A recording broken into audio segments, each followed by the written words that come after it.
The blood on Olivia Kendrick's dress had dried to a rust-brown stain by the time her father shoved her into the wagon, and she knew without anyone saying the words that she would never see Quartz Hill, California again. The November morning of 1883 broke cold and bitter, matching the expressions of the townspeople who had gathered to watch her departure, their faces carved from judgment and satisfied righteousness, as if her downfall had been something they had all been waiting for.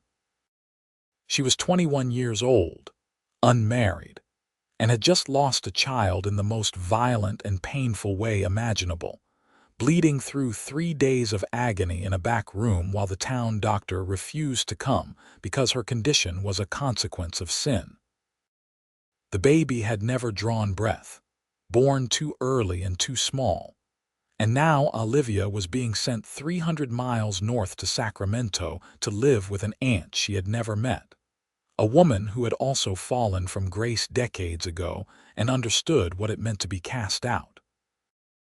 Her father, Edmund Kendrick, did not look at her as he tied down the canvas covering her few belongings. His silence hurt worse than if he had shouted, worse than the slap her mother had delivered when the truth could no longer be hidden beneath loose dresses. The man who had gotten her with child had been a drifter, a smooth-talking gambler who had sworn he loved her and would marry her, and then had ridden out of town the day she told him about the baby. She had been foolish and young and desperately lonely after her brother died in a mining accident, and the gambler had seemed like light in a dark time. Now she paid the price while he suffered nothing. "Please," Olivia whispered to her father, touching his sleeve. "Please do not make me go." Edmund jerked his arm away as if she had burned him. "You have brought shame on this family. Your mother cannot hold her head up in church. Your sisters will never find decent husbands with this stain on our name. You will go to Sacramento and you will never return to Quartz Hill. That is final."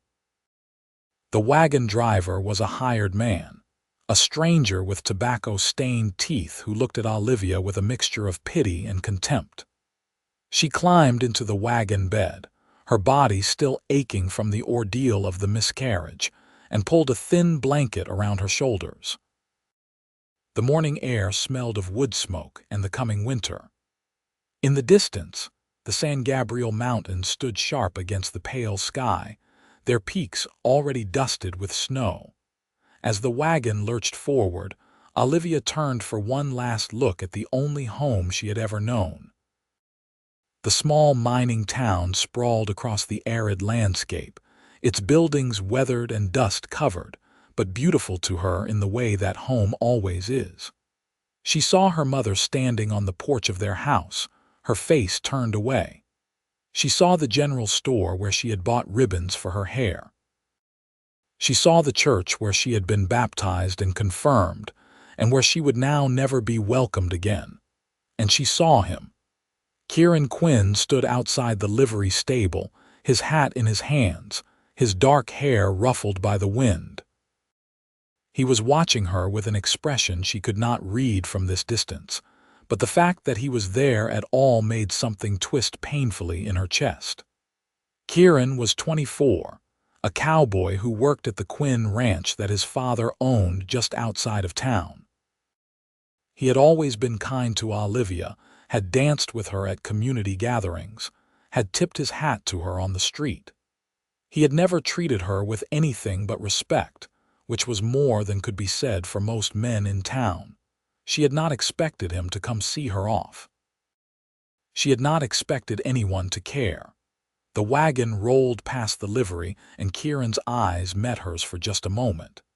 Then the buildings fell away, and there was nothing but open road and scrubland, and the weight of her exile pressing down on her shoulders. The journey to Sacramento would take weeks. The driver planned to stop at various towns along the way, delivering goods and picking up supplies, stretching the trip out as long as possible to maximize his profit. Olivia did not care.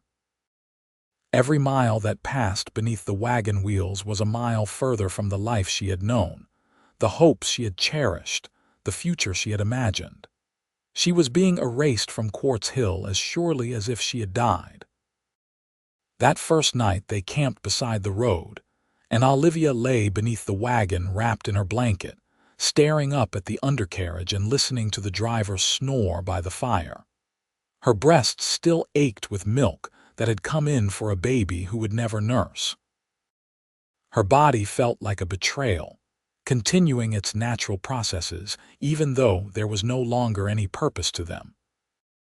She pressed her hands against her flat stomach and tried not to think about the tiny, perfect fingers she had glimpsed before the doctor's wife had taken the body away to be buried in an unmarked grave on the edge of town. She must have fallen asleep eventually because she woke to the sound of hoofbeats. The driver was cursing and scrambling for his rifle. Olivia sat up, her heart pounding, thinking of bandits or hostile Indians or any of the other dangers that haunted the roads of California. But when she peered out from beneath the wagon, she saw only a single rider approaching through the pre-dawn darkness. "State your business," the driver called out, his rifle aimed at the stranger. The rider reined in his horse about 20 feet away and raised his hands to show they were empty. "I mean no harm. I am looking for Miss Olivia Kendrick. I was told she was traveling this road." Olivia's breath caught. She knew that voice. "Mr. Quinn," she called out, crawling from beneath the wagon and standing on shaky legs. Kieran dismounted in one smooth motion and took a step toward her, then stopped as if remembering propriety. In the firelight she could see that he looked exhausted, his face shadowed with stubble, his clothes dusty from hard riding. "Miss Kendrick, thank God. I have been riding through the night to catch up with you." "Why?" The word came out barely above a whisper.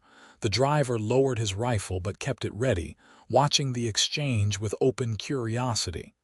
Kieran glanced at him, then back at Olivia. "I need to speak with you, privately if I may." "Anything you have to say to her, you can say in front of me," the driver said. "I am responsible for getting her to Sacramento safely." "I understand that, sir, but this is a personal matter." Kieran's voice was polite but firm. He reached into his saddlebag and pulled out a small leather pouch that clinked with the sound of coins. "I will pay you for your trouble and for your discretion." The driver's eyes widened at the sight of the money. He snatched the pouch from Kieran's hand, weighed it, and nodded. "I will go check the horses. You have 10 minutes. He walked away into the darkness, leaving them alone by the dying fire. Olivia wrapped her arms around herself, suddenly conscious of how she must look with her hair tangled and her dress wrinkled from sleeping on the ground. "Mr. Quinn, you should not have come. If people see you with me, it will damage your reputation." "I do not care about my reputation." He took off his coat and draped it around her shoulders. The warmth of it, still holding his body heat, made her want to cry. "Miss Kendrick, I cannot let you go to Sacramento. Not like this. Not when I have something to say that should have been said a long time ago. Please, there is nothing you can say that will change what I am or what I have done. You are wrong." He moved closer, so close she could see the intensity in his blue eyes. "You are a good woman who made a mistake. You are not defined by one choice, one moment of poor judgment, and you certainly do not deserve to be cast out like you are worthless." Tears burned in her eyes. "The town has decided what I am. My own parents have decided. I am a fallen woman, a disgrace. That is the truth, and you cannot change it with kind words. The town is wrong. Your parents are wrong." His voice was fierce now, passionate. "I have known you since we were children, Olivia. I have watched you care for your younger sisters, seen you bring food to families when their fathers were injured in the mines, heard you sing in the church choir. One mistake does not erase all of that goodness." "Why do you care?" she asked, her voice breaking. "Why would you ride through the night and risk being associated with me?" Kieran reached out and gently took her hands in his.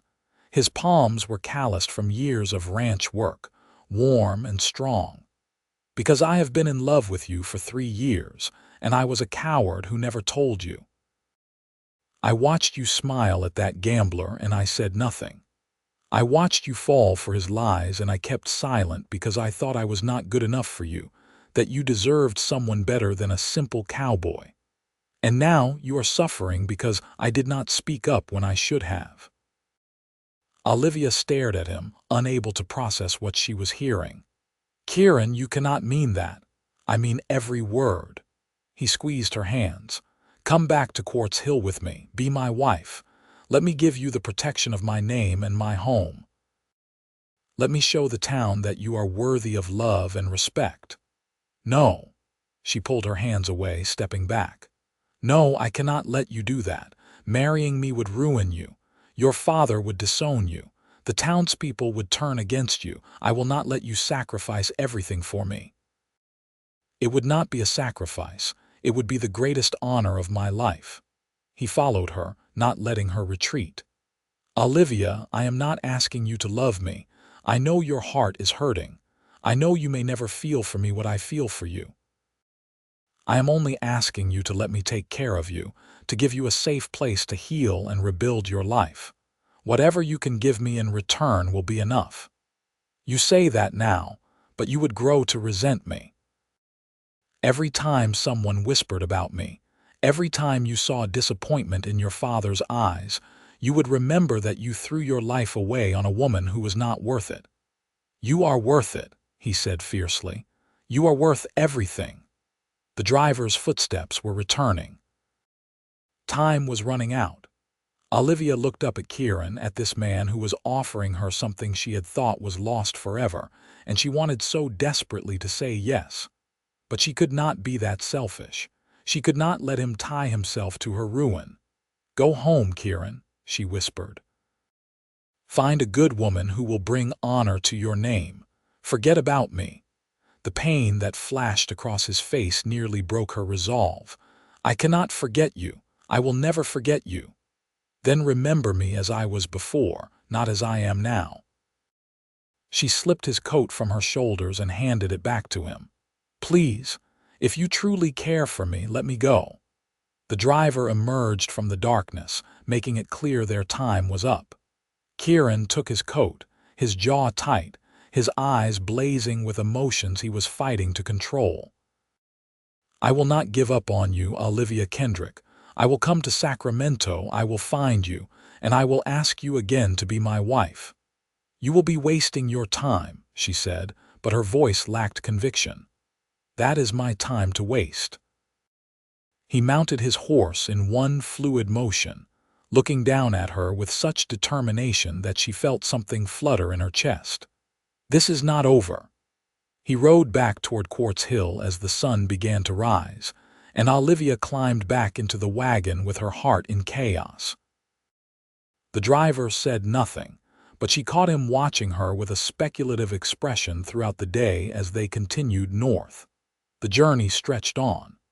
They passed through small settlements and vast, empty stretches of California landscape. Winter deepened, bringing cold winds and occasional rain.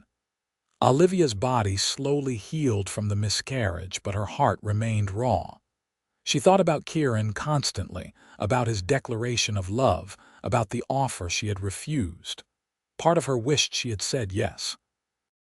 Part of her knew she had done the right thing in protecting him from the consequences of associating with her. They were still 2 weeks from Sacramento when the first snow began to fall. It was unusual for this region, but the winter of 1883 was proving to be particularly harsh. The driver grumbled about the weather as they made camp each night, worried about the roads becoming impassable. And then, one evening as they were setting up camp near a stand of oak trees, Olivia heard hoofbeats again. Her heart leaped before she could stop it. When Kieran rode into the firelight, looking even more worn and weather-beaten than before, she felt joy and despair in equal measure. "Mr. Quinn," the driver said with resignation, "I suppose you will be wanting another private conversation." I will pay you again for your trouble." Kieran dismounted and pulled out another pouch of coins. The driver took the money and walked away, shaking his head. Olivia stood by the fire, her hands clenched in her skirts. "Kieran, why are you doing this? I told you I would come." He looked thinner, she realized. He had been pushing himself hard to catch up with them again. "I told you I would not give up. You are being foolish. You should be home, warm and safe, not chasing across California after a woman who cannot give you anything in return. You are wrong about that. You can give me the only thing I want, which is yourself." He moved closer, and in the firelight she could see the absolute certainty in his face. "Olivia, come back with me. Be my wife. Let me love you the way you deserve to be loved." "I do not deserve love. I do not deserve you." "Stop saying that." His voice was sharp now, almost angry. "Stop letting the judgment of small-minded people define your worth. You made a mistake. The man who got you with child made a mistake. The difference is that he faced no consequences while you lost everything. That is not justice. That is not right, and I will not stand by and let it happen without fighting for you." "Why?" she demanded, her own anger rising to meet his. "Why would you fight for me? I am nothing to you. I have always been nothing. You have never been nothing." He closed the distance between them, gripping her shoulders gently but firmly. "Do you know how many times I have watched you and wished I had the courage to speak? Do you know how many nights I have lain awake thinking about your smile, your laugh, the way you tilt your head when you are thinking? You have been everything to me for years, Olivia. Everything. You do not know me. You do not know the darkness inside me, the shame, the guilt. Then let me know you. Let me understand. Give me a chance to prove that my love is not so fragile it will break under the weight of truth." His hand slid down her arms, his touch sending warmth through her cold body. "I am not asking for perfection. I am asking for you." She looked up into his face and saw such honest devotion there that it hurt to breathe. "If I say yes, your life will never be the same. Your father will be furious. The town will gossip. You will face judgment every day for choosing me. I have already made my choice. I made it 3 years ago when I first realized I loved you. I was just too much of a coward to act on it until now." He cupped her face in his hands, his thumbs brushing away tears she had not realized she was crying. "Please, Olivia, please come back with me. Let me give you a home and a family and all the love I have been holding back for so long." She wanted to say yes. God, how she wanted to say yes. But the fear was still there, the certainty that she would only bring him pain. "What if I cannot love you back? What if I am too broken? Then I will love you enough for both of us until you heal." His voice was so tender it made her chest ache. "And if you never love me the way I love you, I will still count myself blessed to have you in my life. That is not fair to you. Let me decide what is fair for me." He leaned forward, resting his forehead against hers. "Say yes, Olivia, please say yes." She closed her eyes, feeling the warmth of him, the solidness, the safety. She thought about Sacramento, about living with a stranger aunt in a strange city, about spending the rest of her life in exile. She thought about Quartz Hill and all the pain it held, but also all the memories of her childhood, her brother, the landscape she loved.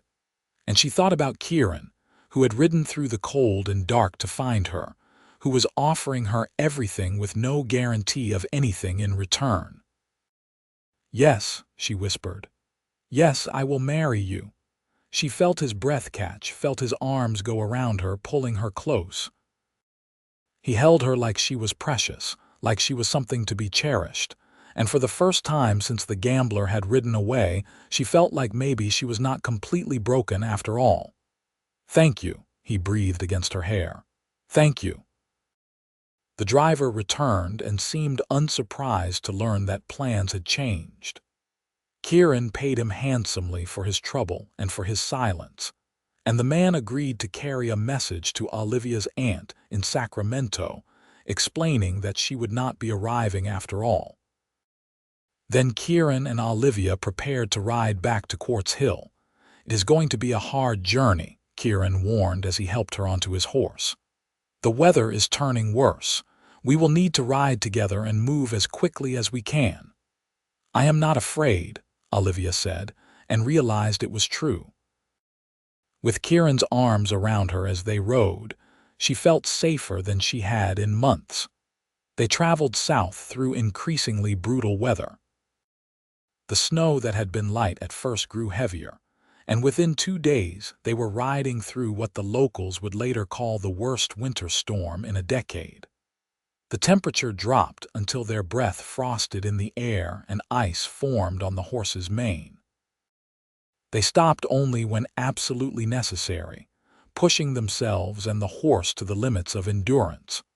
On the 3rd night, they took shelter in an abandoned line shack they found half buried in a snowdrift.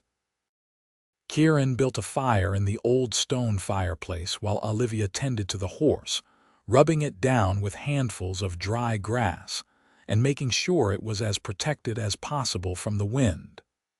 The shack was small and drafty, but it was better than being exposed to the elements. "We should rest here until the storm passes," Kieran said, checking their supplies. "We have enough food for a few days if we are careful." Olivia nodded, too exhausted to speak. Her clothes were soaked through from the snow and she was shaking with cold. Kieran noticed immediately and began helping her out of her wet coat and dress. "We need to get you warm," he said, all business. "Hypothermia can kill faster than anything else out here." She was too tired to be embarrassed as he helped her strip down to her shift and wrapped her in his spare blanket. He added his own coat on top of that, then built up the fire until the small shack began to fill with warmth. Only then did he tend to himself, changing out of his own wet clothes. They sat together by the fire, sharing strips of dried beef and hardtack that Kieran had packed. Outside, the wind howled like a living thing, battering against the walls of the shack. Snow piled up against the door, sealing them in. "I am sorry," Olivia said quietly. "This is my fault. If you had not come after me, you would be safe at home. If I had not come after you, you would be traveling to a city where you knew no one, to live as an exile for the rest of your life. I made the right choice." He reached over and took her hand. "I will always make the choice that leads to you, Olivia. No matter what." She looked down at their joined hands. His was so much larger than hers, tanned from outdoor work, strong and capable. She had spent so long feeling worthless that she had forgotten what it was like to be valued by someone. "Tell me about the ranch," she said, wanting to change the subject. "Tell me about the life we will have when we get back." Kieran's face lit up. "The Quinn Ranch is about 5 miles outside of Quartz Hill. My father started it 30 years ago with nothing but determination and 100 head of cattle. Now we run about 500 head plus horses. The house is not fancy, but it is solid. 3 bedrooms, a good kitchen, a parlor with a fireplace. There is a creek that runs through the property, and in summer the valley fills with wildflowers. It sounds beautiful, it is, and it will be your home." He squeezed her hand. "My mother died when I was 15, so there has not been a woman's touch in the house for a long time. You can change anything you want, make it into whatever feels right to you." "What about your father? You said he would be angry about our marriage." Kieran's expression grew more serious. "My father, Kenneth Quinn, is a hard man. He believes strongly in reputation and respectability. He will not approve of me marrying you, at least not at first, but he is also a fair man deep down. Once he sees that you are a good wife and a good person, he will come around. It may take time, but he will accept you eventually. And the townspeople, some will gossip, some will judge. Some will refuse to accept you." He met her eyes steadily. "I will not lie to you, Olivia. It will be difficult, but there will also be people who admire your courage in returning, who respect you for facing down the judgment instead of running from it. And over time, as we build our life together, the talk will die down. People will find new scandals to occupy their attention. We just have to be strong enough to weather the storm. I do not know if I am that strong. You are stronger than you know. You survived losing your child, losing your family, being exiled from your home. You are still here, still fighting. That takes tremendous strength. He lifted her hand and pressed a kiss to her knuckles. And now you do not have to be strong alone. I will be beside you every step of the way. Tears spilled down her cheeks. She had been holding so much pain inside for so long, and his kindness was breaking down all her carefully constructed walls. I do not understand why you love me. I am nothing special. I am just an ordinary woman who made a terrible mistake. You are not ordinary to me. You are extraordinary. He moved closer, pulling her into his arms. And your mistake does not define you. What defines you is how you respond to it, how you keep going even when everything seems impossible. That is what I love about you, Olivia. Your resilience. Your heart. Your refusal to give up even when you have every reason to. She buried her face against his shoulder and cried, great heaving sobs that shook her whole body. He held her through it all, one hand stroking her hair, murmuring words of comfort. All the grief she had been holding back poured out of her. Grief for the baby she had lost, for the family who had rejected her, for the innocence she could never reclaim. When the tears finally subsided, she felt wrung out but somehow lighter, as if she had released a weight she had been carrying without realizing it. Kieran wiped her face gently with his handkerchief, his touch tender. "Better?" he asked softly. "Yes, thank you." She managed a weak smile. "You must think I am pathetic. I think you are human. Everyone needs to cry sometimes. There is no shame in it." He settled back against the wall, keeping his arm around her. "Try to sleep now. We have a long journey ahead of us still." She rested her head against his chest, listening to the steady rhythm of his heartbeat. The fire crackled and the wind howled, but inside the small shack she felt safe, protected. For the first time in months she fell asleep without nightmares. The storm lasted 3 days. They rationed their food carefully, kept the fire burning, and talked for hours about everything and nothing. Kieran told her about his childhood on the ranch, about learning to ride before he could properly walk, about the time he broke his arm trying to tame a wild Mustang, and his father made him get right back on as soon as it healed. Olivia told him about her brother Michael, who had been 2 years older and had always protected her from bullies, who had died when a mine shaft collapsed. She told him about her love of reading, about the books she had treasured, about the dreams she had once had of becoming a teacher. "You could still teach," Kieran said. "Once we are settled and things calm down, you could start a small school at the ranch. There are families scattered throughout the valley whose children need education. No one would send their children to be taught by a fallen woman. Then we will prove them wrong about who you are. It may take time, but we will do it together." He was always so confident, so sure that everything would work out. She wanted to believe him. On the 4th morning they woke to silence. The storm had passed. They dug themselves out of the shack, blinking in the brilliant sunlight reflecting off snow that stretched as far as they could see. The landscape had been transformed into something beautiful and treacherous, every familiar landmark buried under white. "We need to move carefully," Kieran said, studying the terrain. "The snow will slow us down, but if we are cautious, we can make it back to Quartz Hill in 3 or 4 days. It took them 5. The horse struggled through drifts that sometimes reached its belly. They had to pick their way around areas where the snow had piled too deep, adding miles to their journey. Their food ran out on the 4th day, but Kieran managed to snare a rabbit, which they roasted over a small fire that night. Olivia had never eaten anything that tasted so good. By the time they finally saw the buildings of Quartz Hill in the distance, both of them were exhausted, half frozen, and hungry. But they had made it.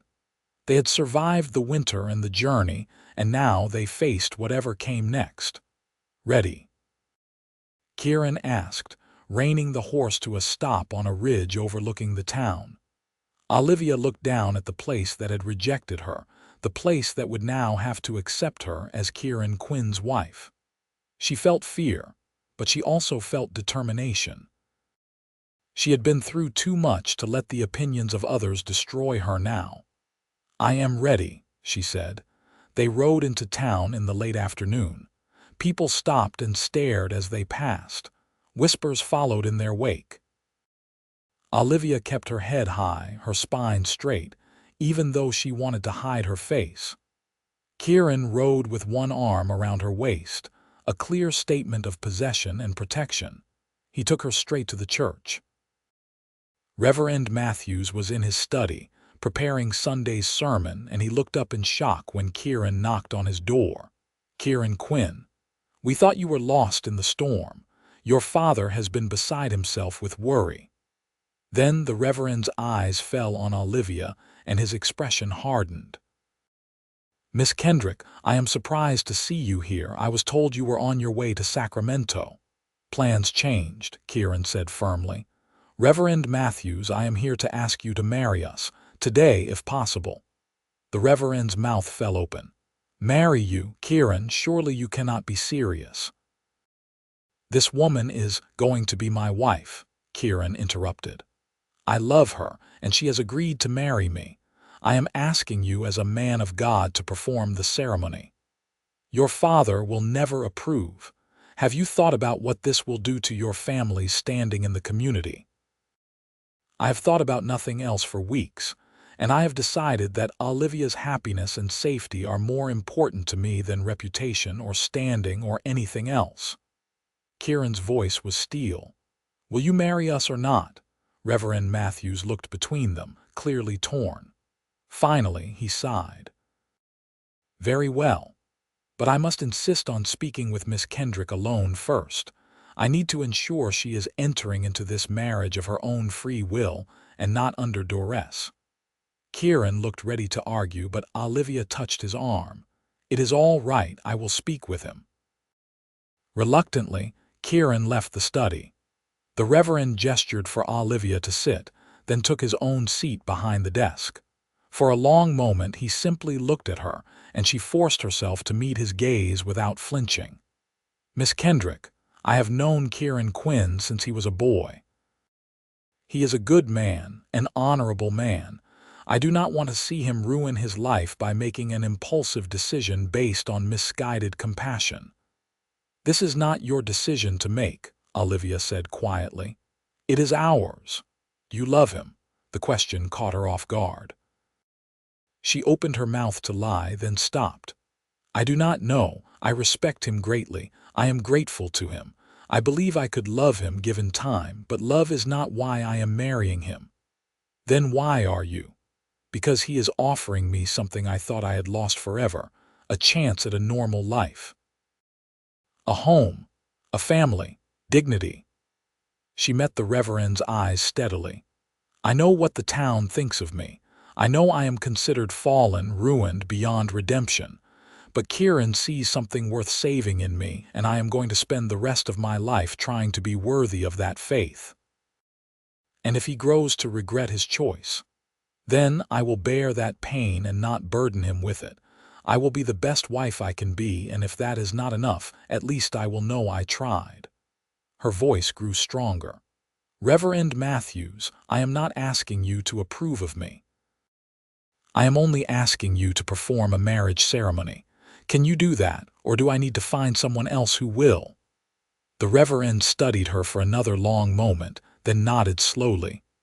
"You have courage, I will give you that. Very well, I will perform the ceremony. But I warn you, Miss Kendrick, the road ahead of you will not be easy. This town has a long memory." "I am aware of that. Thank you, Reverend." He called Kieran back in, along with his wife, to serve as a witness. There was no time to send for Olivia's family, and she was not sure they would come even if they were invited. The ceremony was brief and businesslike, none of the joy and celebration that usually accompanied a wedding. But when Kieran slipped a simple gold band onto her finger and said the words, "I do," Olivia felt something shift inside her. She was no longer alone. She was no longer Olivia Kendrick, fallen woman. She was Olivia Quinn, wife of Kieran Quinn, and that meant something. They left the church as husband and wife. The sun was setting, painting the sky in shades of orange and gold. Kieran lifted Olivia onto his horse, then swung up behind her. "We will go to the ranch now. Are you ready to meet my father?" "No," she admitted, "but let us go anyway." The ride to the Quinn ranch took about an hour. The property was larger than Olivia had imagined, with fenced pastures stretching in all directions and a solid house built of wood and stone. Cattle grazed in the distance, dark shapes against the snow. Smoke rose from the chimney and warm light glowed in the windows. Kieran's father, Kenneth Quinn, must have heard them coming because he burst out of the house before they could dismount. He was a big man in his 50s with graying hair and a weathered face. "Kieran, thank God you are alive. We thought you were dead in the snow. Where have you been?" "I went to find Olivia Kendrick and bring her back to marry me." Kieran dismounted and helped Olivia down. "Father, I would like you to meet my wife." Kenneth's face went through a series of emotions: shock, disbelief, anger. "Your wife." "Kieran, what have you done?" "What I should have done months ago. I have married the woman I love." Kieran put his arm around Olivia's waist. "This is Olivia Quinn now, and she is the mistress of this house. I hope you will welcome her." "Welcome her? Have you lost your mind?" "This woman is a scandal waiting to happen. She will ruin our family's name. Our family's name will be just fine. And if anyone has a problem with my wife, they will have to go through me." Kieran's voice was calm but implacable. "This is my home too, Father. I have worked this ranch alongside you for 20 years. I have earned the right to bring my wife here. You have earned the right to make a fool of yourself." Kenneth's face was red with anger. "Do you have any idea what people will say?" "I do not care what people say. I care about Olivia, and I care about building a life with her. If you cannot accept that, then I will take her somewhere else and start over. But I will not abandon my wife to please anyone, not even you." Father and son stared at each other, locked in a battle of wills. Olivia wanted to tell Kieran it was all right, that they could leave, that she did not want to come between him and his father. But before she could speak, a door opened and a woman stepped out onto the porch. She was perhaps 40, with dark hair streaked with gray and kind eyes. "Kenneth, stop shouting and let these poor people come inside. They look half frozen and exhausted. Whatever arguing needs to be done can wait until they are warm and fed." "Hannah, you do not understand," Kenneth began, but the woman cut him off with a look. "I understand perfectly well. Now come inside, all of you. Kieran, take your wife upstairs and show her where she can freshen up. I will have dinner ready shortly." Hannah was the ranch housekeeper, a widow who had worked for the Quinns for 10 years. She took charge of the situation with brisk efficiency, sending Kenneth off to tend to the horse and ushering Kieran and Olivia into the house. The interior was as solid and well-built as the exterior, with wood floors and sturdy furniture, and a large stone fireplace dominating the main room. "Your room is at the end of the hall upstairs," Hannah told Kieran. "I will bring up hot water for washing. Miss, do you have any other clothes?" "No, I am afraid not. Everything I owned was in the wagon heading to Sacramento. We will figure something out. You look about my size. I can lend you some things until we can make you proper dresses." Hannah's manner was businesslike but not unkind. Kieran, your father is not wrong to be concerned. This will not be easy for any of you. I know. But it is the right thing, Hannah. I promise you that. I believe you, boy. I have watched you moon over this girl for years. It is about time you did something about it. She shooed them toward the stairs. Go on now. I will call you when dinner is ready. Kieran's room was large and comfortable, with a big bed, a dresser, a washstand, and a window overlooking the pastures. Olivia stood in the middle of the floor, suddenly unsure. This was her wedding night, and she had no idea what Kieran expected from her. As if reading her thoughts, Kieran said gently, "You should take the bed. I will sleep on the floor until you are ready for me to share it with you." She turned to look at him. "Kieran, we are married. You have the right to expect certain things from me. I have the right to nothing except what you freely choose to give me." He moved closer, taking her hands. "Olivia, I meant what I said. I am not asking you to love me or to be a true wife to me in all ways immediately. I know you need time to heal, to adjust, to learn to trust me. I will wait as long as it takes. There is no rush. You are being too kind. Most men would not be so patient. I am not most men, and you are worth waiting for." He lifted her hand and kissed her knuckles. "All I want is for you to feel safe and happy here.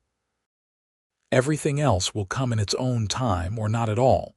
Either way, I will not pressure you." She felt tears threatening again. This man was offering her something she had never expected to find: unconditional love and acceptance. "Thank you," she whispered. Hannah brought up hot water and Olivia washed the grime of travel from her skin. Hannah also brought a simple dress in a soft blue fabric that fit reasonably well.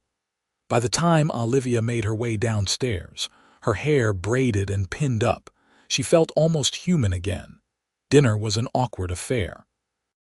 Kenneth barely spoke, his disapproval radiating from every line of his body. But the food was good: beef stew and fresh bread. And Olivia was so hungry she ate 3 bowls despite the tense atmosphere. Hannah kept up a steady stream of conversation about ranch business, filling the silences and preventing outright conflict. After dinner, Kenneth finally spoke directly to Olivia. "Miss Kendrick, or I suppose I should say Mrs. Quinn, I want to make something clear. I do not approve of this marriage. I think my son has made a terrible mistake. However, he is a grown man and entitled to make his own choices, no matter how foolish. You are living under my roof, and I will treat you with basic courtesy because that is what civilized people do. But do not expect warmth or acceptance from me. You will have to earn that if such a thing is even possible. I understand, Mr. Quinn. I will do my best to be a good wife to your son and not to bring further shame on your family. See that you do." He stood from the table. "I am going to check on the stock. Hannah, thank you for dinner." After he left, the tension in the room eased slightly. Hannah began clearing the table and Kieran helped her, obviously a long-established routine. Olivia moved to help as well, but Hannah waved her off. "Not tonight, dear. You have had a long journey. There will be plenty of time for chores starting tomorrow." Kieran walked Olivia back upstairs. At the door to their room, he paused. "My father will come around eventually. He is stubborn, but he is not cruel. Give him time." "I have nothing but time," Olivia said. She touched his cheek, feeling the roughness of his stubble. "Thank you for everything you have done for me, Kieran. I know I have said it before, but I need you to hear it again. You saved my life in more ways than one. You do not need to thank me for loving you." He turned his head and pressed a kiss to her palm. "Sleep well, Olivia. Tomorrow we start building our life together." True to his word, Kieran made a bed for himself on the floor using blankets and a spare pillow. Olivia protested, but he insisted. She climbed into the big bed alone, the sheets smelling of soap and sunshine, and lay awake for a long time staring at the ceiling. Her wedding night was nothing like she had imagined when she was a girl dreaming of romance. But somehow it was exactly what she needed: a safe place to rest, a patient man who loved her, and the promise of a better tomorrow. The next morning, Hannah woke her early. "Time to get up, dear. On a ranch, the work starts at dawn." She had brought a pot of coffee and some bread with butter. "Eat quickly, then come down to the kitchen. I will show you your duties." Olivia dressed in another borrowed dress and made her way downstairs. The kitchen was already bustling with activity. Hannah had bacon frying and was mixing dough for more bread. "Can you cook?" she asked Olivia. "Some. My mother taught me the basics." "Good. You will be taking over most of the cooking now that you are the mistress of the house. I will continue to help, of course, but it is your responsibility." Kieran and Kenneth expect 3 solid meals a day, plus coffee in the morning and at night. The men work hard and they need fuel. For the next few hours, Hannah taught Olivia the routines of the ranch kitchen: where things were stored, how much food to prepare, what the men liked and did not like. It was overwhelming at first, but Olivia threw herself into learning, grateful to have something to occupy her mind. Kieran and his father came in for the midday meal, both dusty and tired from working with the cattle. Kenneth still would not look directly at Olivia, but Kieran smiled at her warmly and complimented the stew she had helped Hannah prepare. After lunch, Olivia cleaned the kitchen while Hannah went to do laundry. She was elbow-deep in dishwater when she heard the front door open and voices in the main room. A moment later, a woman appeared in the kitchen doorway. She was perhaps 25, beautiful in a hard sort of way, with blonde hair and sharp eyes. She looked Olivia up and down with obvious disdain. "So you are the fallen woman Kieran Quinn married. I had to see it to believe it." Olivia dried her hands on her apron, fighting to keep her voice steady. "I am Olivia Quinn, and you are Victoria Marsh. My father owns the land adjacent to the Quinn Ranch. Kieran and I have known each other our whole lives." The implication was clear. She had a claim that predated Olivia's. "Everyone in town is talking about his ridiculous marriage. They are taking bets on how long it will last before he comes to his senses." "Then I suppose I will have to prove them wrong." Olivia met the other woman's eyes steadily, refusing to be intimidated. "You really think you can make him happy? You really think a man like Kieran will be satisfied with damaged goods?" Victoria's smile was cruel. "He married you out of pity, nothing more. Once the novelty wears off, he will realize what a mistake he made. If that is true, then I will deal with it, but I will not stand here and let you insult me in my own home." Olivia's voice was quiet but firm. "Please leave, Miss Marsh.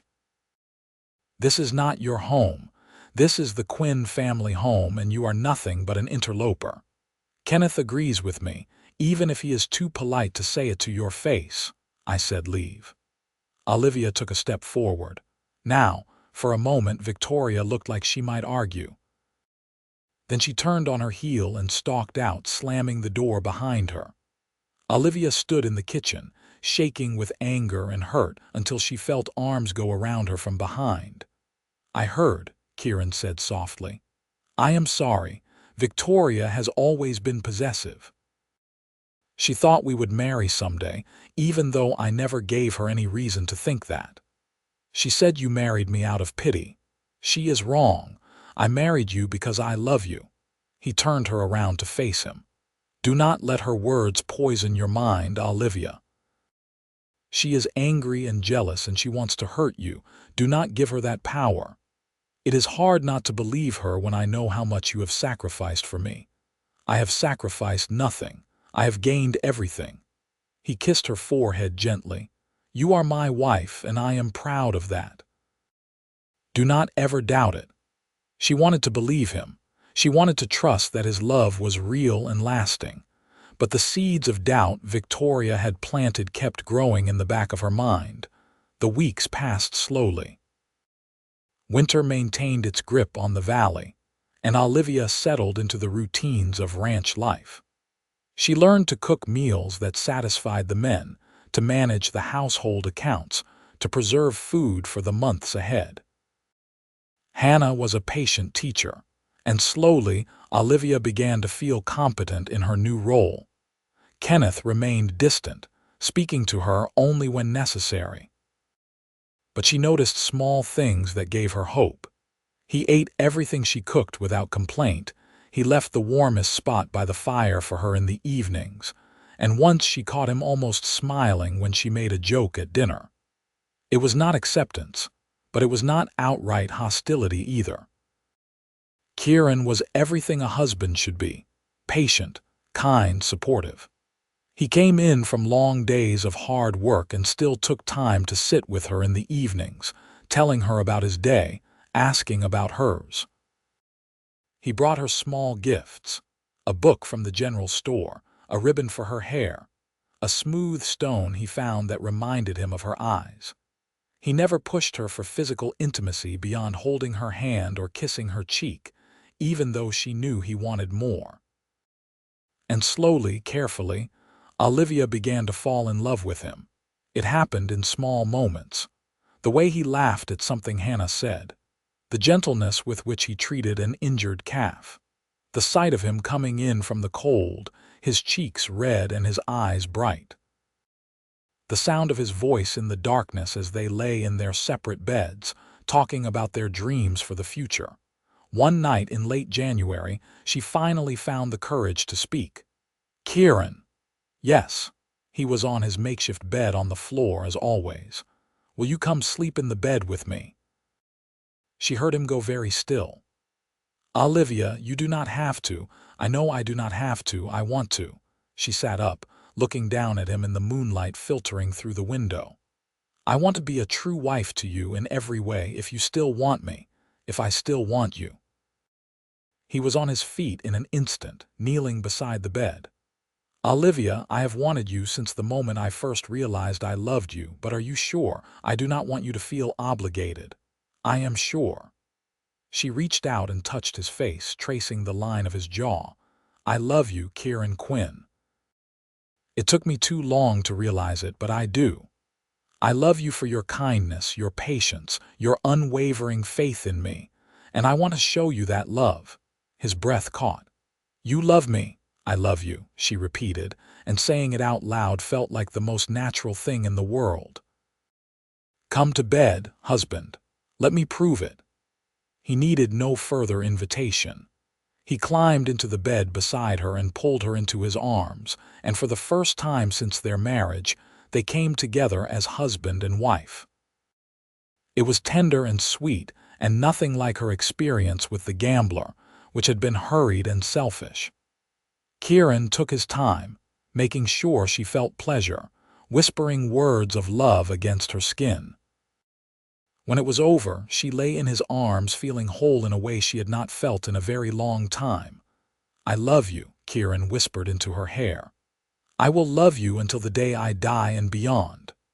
"I love you too," she whispered back, and knew it was true. After that night, their marriage changed. They became true partners in every sense of the word. Kieran began consulting her about ranch decisions. She began to feel confident offering her opinions. They made plans together. Improvements to the house, expanding the herd, maybe starting a small garden in the spring. In February, Olivia realized her monthly courses had not come. At first, she thought it was just stress or her body still recovering from the miscarriage. But when the symptoms she remembered too well began to appear, nausea in the mornings and tenderness in her breasts, she knew she was pregnant. The knowledge filled her with equal parts joy and terror. She wanted this baby desperately, wanted to give Kieran a child, wanted a chance to be a mother. But she was also terrified of losing another baby, of going through that pain again. She told Kieran one evening as they were getting ready for bed. He was sitting on the edge of the mattress, pulling off his boots when she said quietly, "I am with child." His hands froze. He looked up at her, his eyes wide. "You are certain?" "As certain as I can be without seeing a doctor." "All the signs are there." He dropped the boot and crossed the room in 2 strides, pulling her into his arms. "A baby. We are going to have a baby." His voice was full of wonder, then he pulled back, studying her face. "But you are frightened. I can see it in your eyes." "I lost the last one," she whispered. "What if I lose this one too? Then we will face it together. But you will not lose this baby, Olivia, I am sure of it. This baby is made from love, not shame. That makes all the difference." He placed his hand gently on her still flat stomach. "Our child. Our family." Tears spilled down her cheeks, but these were tears of happiness. "I want this so much. I want to give you a son or daughter. I want to be a mother. You will be a wonderful mother, and whatever happens, we will face it together. You are not alone anymore, Olivia. You will never be alone again." The next day, Kieran insisted on taking her to see Dr. Harrison in town. It would be her first time back in Quartz Hill since the wedding, and Olivia was nervous about facing the townspeople. But Kieran was adamant that she needed proper medical care. The doctor confirmed what she already knew. She was about 6 weeks pregnant, and everything appeared to be normal. He gave her instructions for rest and diet, and promised to check on her regularly. As they left his office, Olivia steeled herself for the stares and whispers she knew would come. But something unexpected happened. As they walked down the main street, a woman approached them. She was middle-aged, someone Olivia recognized vaguely from church, though she did not know her name. "Mrs. Quinn," the woman said, "I heard you were back in town. I wanted to tell you that I think you are very brave. What you did, coming back here and facing everyone, that took real courage. And Kieran Quinn is a good man. I am happy for both of you." Olivia was too shocked to do more than stammer a thank you. The woman nodded and continued on her way. But over the next hour, as they completed their errands, several other people approached them with similar sentiments. Not everyone, of course. Some still stared with judgment in their eyes. Some turned away when they saw her. But there were enough kind words, enough small smiles, that Olivia began to feel a fragile hope that maybe, eventually, she might be accepted again. The turning point came in March. Kenneth Quinn had been civil but distant for months, making it clear he tolerated Olivia's presence but did not embrace it. Then one evening at dinner, Kieran announced that they were expecting a baby. Kenneth's fork clattered to his plate. He stared at them both, his expression unreadable. Olivia held her breath, waiting for judgment or disappointment. Instead, Kenneth's face slowly broke into a smile, the first real smile she had seen from him. "A grandchild," he said, his voice rough with emotion. "I am going to be a grandfather." "Yes, sir," Kieran said, reaching over to take Olivia's hand. "The baby is due in late September." Kenneth stood from the table and walked around to where Olivia sat. She looked up at him nervously, unsure what he intended. To her complete shock, he bent down and kissed her forehead. "You have given this family a great gift, daughter. Thank you." "Daughter," she repeated, hardly daring to believe. "You are married to my son. You are carrying my grandchild. That makes you family, no matter what foolish prejudices I have been holding on to." He straightened, his hand briefly touching her shoulder. "I have been unkind to you, and I apologize. I let the opinions of small-minded people cloud my judgment. You have proven yourself a good wife to Kieran and a valuable member of this household. I hope you can forgive an old man for being stubborn." Tears streamed down Olivia's face. "There is nothing to forgive. Thank you for giving me a chance. Thank you for making my son happy. I have not seen him smile this much in years." Kenneth returned to his seat, his whole demeanor changed. "Now, we need to start planning. The baby will need a proper nursery. Hannah, do you think we could convert the small room next to Kieran and Olivia's bedroom?" Dinner became a celebration. everyone talking over each other with plans and ideas. Olivia sat in the middle of it, her hand resting on her stomach, feeling like she had finally come home. The pregnancy progressed smoothly. Spring arrived, melting the last of the winter snow and bringing wildflowers to the valley just as Kieran had promised. Olivia planted a garden with Hannah's help, growing vegetables and herbs. Her belly swelled, and Kieran treated her like she was made of glass, constantly fussing over her and making sure she did not overexert herself. In April, Olivia received an unexpected visitor. Her sister, Emily, appeared at the ranch one afternoon. She was 2 years younger than Olivia and they had been close growing up. But Emily had not spoken to her since the scandal broke. "May I come in?" Emily asked hesitantly, standing on the porch. "Of course." Olivia led her to the parlor, her heart pounding. "Would you like some tea, please?" Emily sat primly on the edge of the sofa, her hands clasped in her lap. For a moment neither of them spoke. Then Emily said in a rush, "I heard you were with child. I had to come see if it was true." "It is true. I am due in September. Olivia, I am so sorry." Emily's eyes filled with tears. "I am sorry for how we treated you, for letting Father send you away, for not standing up for you. I have been sick with guilt ever since you left. You do not need to apologize. You were protecting yourself and your own future. I understand." "No, you do not understand. I was a coward. You are my sister and I should have defended you no matter what anyone else thought." Emily reached across and took Olivia's hand. "Can you ever forgive me? There is nothing to forgive. I am just happy you are here now." Olivia squeezed her sister's hand. "Tell me, how are mother and father? How are you?" They talked for hours, catching up on months of separation. Emily told her that their parents were slowly beginning to regret their harsh treatment, though they were too proud to admit it. She told her about the town, the gossip, the changes. And she told her that when people learned Olivia had married Kieran Quinn and was building a good life, many had started to reconsider their judgment of her. "You have changed the narrative," Emily said. "You did not slink away in shame. You came back and faced everyone with your head high. You married a good man who loves you. People respect that, even if they would not admit it out loud. I did not do any of that alone. Kieran gave me the strength and the means to change my story. He must love you very much. He does, and I love him just as much." Saying it still felt miraculous. "I am happier now than I ever thought possible." Before Emily left, she hugged Olivia tightly. "I will come visit again soon, and I will work on mother and father.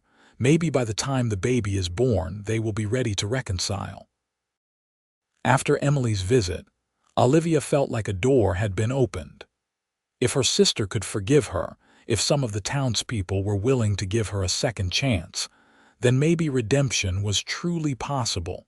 Summer arrived hot and dry. Olivia's belly grew large and the baby kicked actively, making her laugh with delight.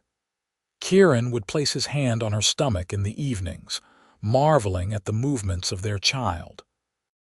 Kenneth had fully embraced his role as grandfather-to-be, building a beautiful cradle out of oak and carving animals into the headboard. Hannah sewed tiny clothes and blankets, preparing the nursery with loving care.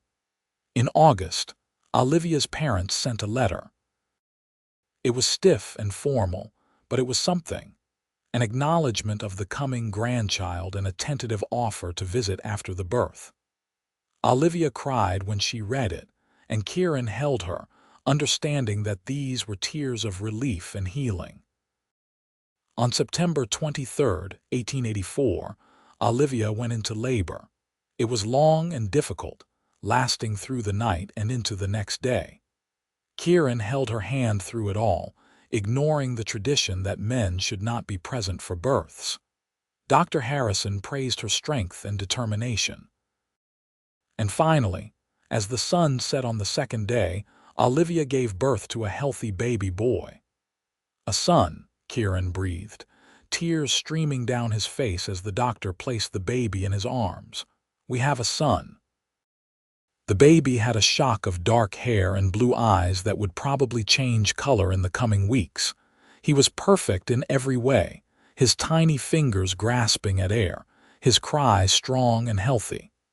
Kieran brought him to Olivia, who was exhausted but glowing with happiness. "What shall we name him?" she asked, touching the baby's soft cheek. "I was thinking, Michael, after your brother, if that would not be too painful for you." Fresh tears spilled down her face. "Michael Kenneth Quinn, it is perfect."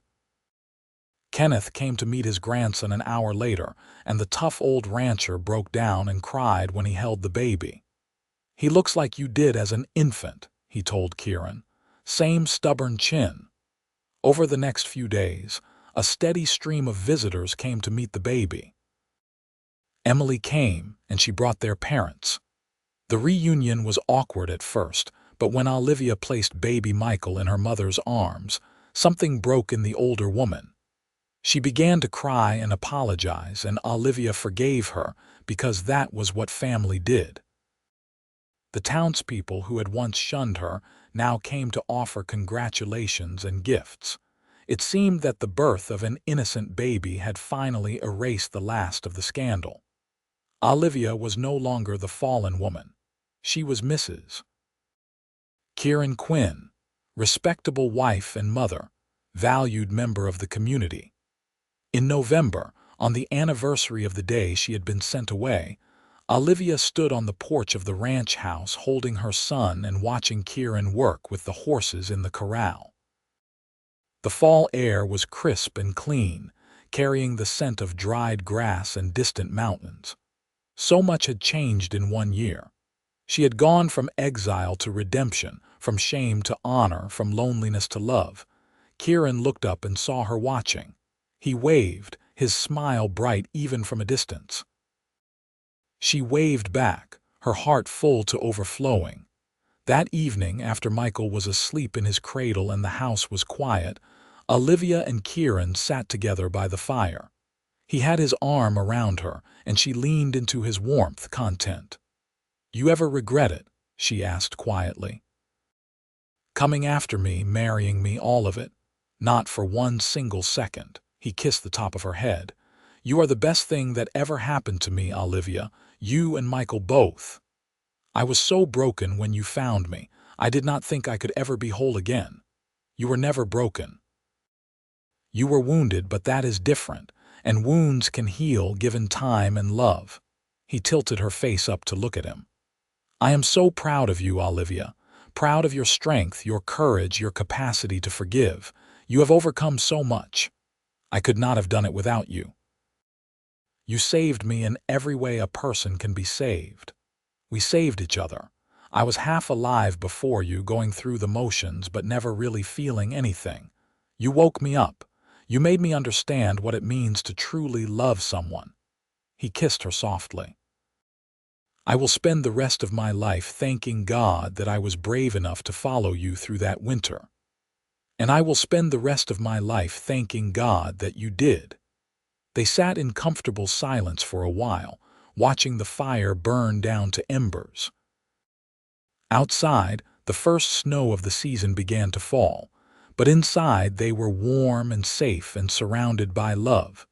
The years that followed brought their share of challenges, as all lives do. There were hard winters and dry summers, cattle lost to disease and crops that failed.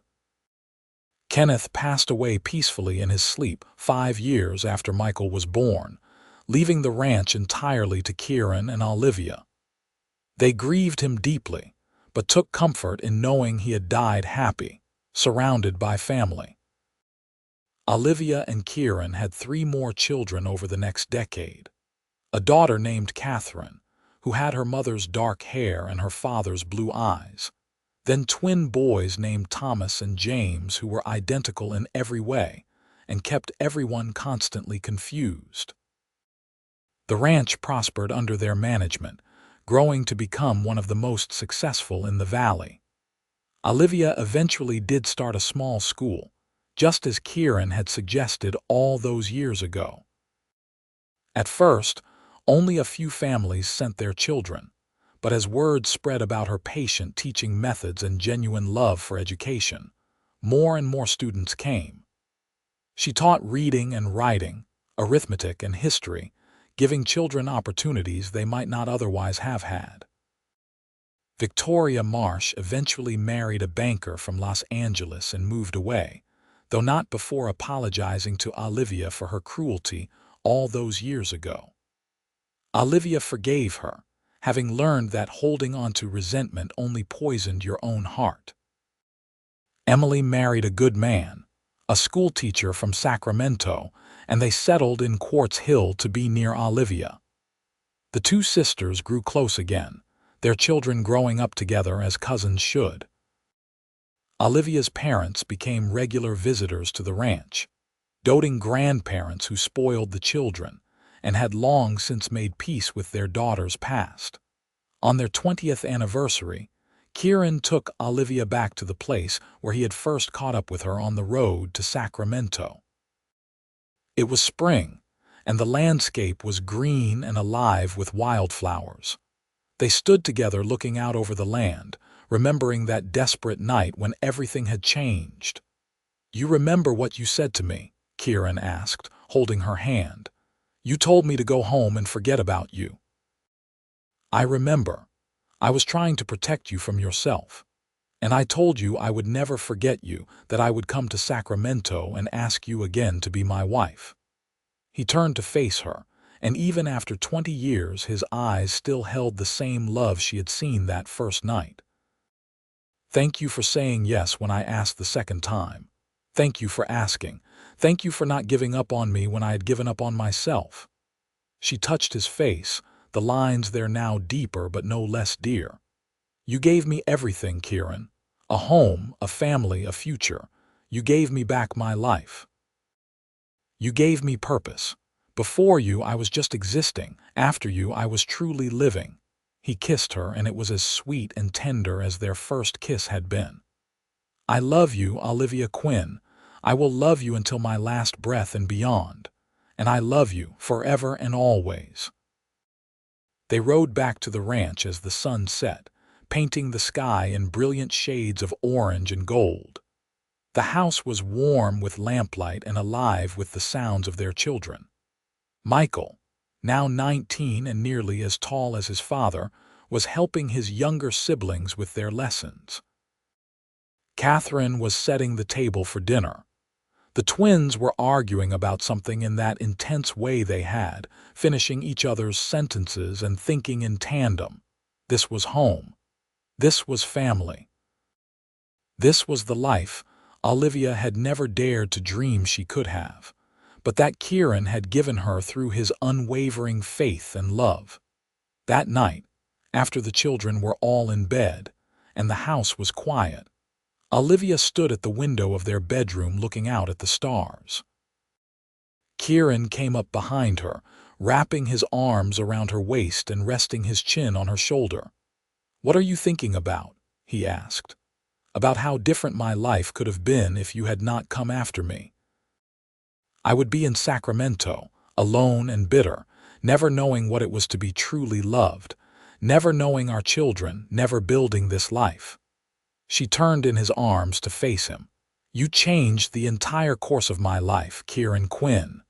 You changed mine too. We changed each other's lives and we built something beautiful together." He smiled at her, that smile that still made her heart skip a beat after all these years. "And we are not done yet. We have decades ahead of us, more memories to make, more adventures to have." "Promise me something," she said softly, "anything. Promise me that no matter what comes, no matter what challenges we face, we will always face them together, just like we have from the beginning. I promise. Always together from this day until our last day." He sealed the promise with a kiss, and Olivia knew with absolute certainty that he meant every word.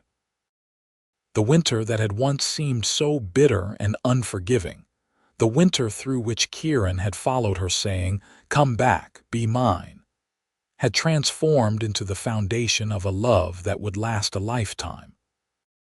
Olivia had been sent away in shame, but a cowboy had followed, had believed in her when no one else would, had offered her his heart and his name without reservation.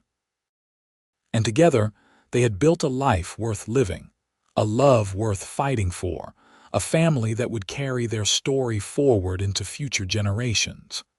The town that had once judged her now respected her. The family that had once rejected her now embraced her. But more important than any of that was the man who stood beside her, who had seen her at her lowest and loved her anyway, who had proven that redemption was possible, and that love could conquer even the deepest shame. As Olivia drifted off to sleep that night in Kieran's arms, she thought about the young woman she had been, broken and desperate on that wagon heading to exile. She wished she could go back and tell that woman that everything would be all right, that love was coming, that she would not only survive but thrive. But she could not go back, and she would not if she could. Because every moment of pain, every trial, every challenge had led her here to this perfect life with this perfect man and these perfect children. It had all been worth it, every single moment. The snow fell softly outside, covering the ranch in a blanket of white. But inside the Quinn house, there was only warmth and love and the quiet peace of a family at rest. And in the morning, they would wake and begin another day together, building their future one moment at a time, always grateful for the winter when a cowboy had been brave enough to follow his heart and a woman had been brave enough to let him. Years later, when Olivia was an old woman with silver hair and grandchildren of her own, she would tell them the story of how she and Kieran had met.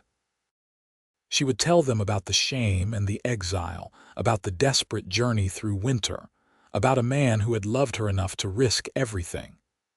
And she would tell them that no matter how dark things seem, no matter how lost you feel, love can always find you. Love can always bring you home. And that was the greatest lesson of all.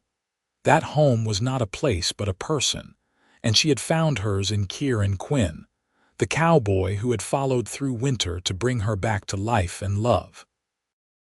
Their story became a legend in Quartz Hill, passed down through generations as an example of true love and second chances, of courage and redemption, of how one person's faith in another can change everything. The Quinn Ranch continued to thrive long after Olivia and Kieran were gone, run by their children and grandchildren and great-grandchildren.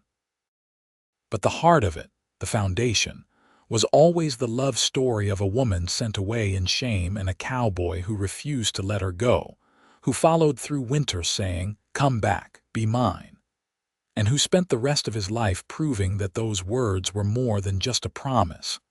They were a vow he kept every single day until his last breath. And in the end, that was all that mattered. Not the scandal that had once defined her, not the judgment of the town, not the hardships they had faced. What mattered was the love they shared, the family they built, and the legacy they left behind. A legacy of forgiveness, of second chances, of believing that every person deserves love and redemption, no matter what mistakes they have made. Olivia Kendrick Quinn died at the age of 78, surrounded by her children and grandchildren, with Kieran holding her hand, just as he had held it on that desperate winter journey so many decades ago.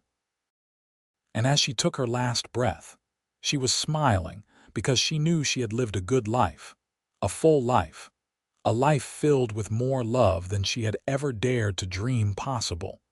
Kieran followed her 3 months later, dying peacefully in his sleep in the bed they had shared for 57 years. The town turned out for both funerals, paying respect to a couple who had shown everyone what true love looked like, who had faced down judgment and scorn, and had built something beautiful in spite of it all. They were buried side by side on a hill overlooking the ranch, under an oak tree where they had often sat together in the evenings watching the sunset. Their headstone was simple, bearing only their names, their dates, and a single line that their children chose to commemorate them. Together always, from winter through eternity.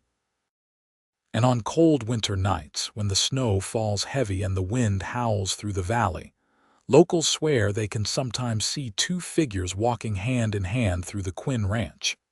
A cowboy and his lady, still together, still in love, forever bound by the promise he made and the journey he took to bring her home. That is the story of Olivia and Kieran Quinn, the story of shame and redemption, of winter and love, of a man who refused to give up and a woman who learned to believe in second chances. It is a true love story, a Western tale, and a reminder that sometimes the bravest thing you can do is follow your heart, no matter how difficult the journey, no matter how harsh the winter, no matter what anyone else says, because in the end, love is always worth the risk. Love is always worth the fight.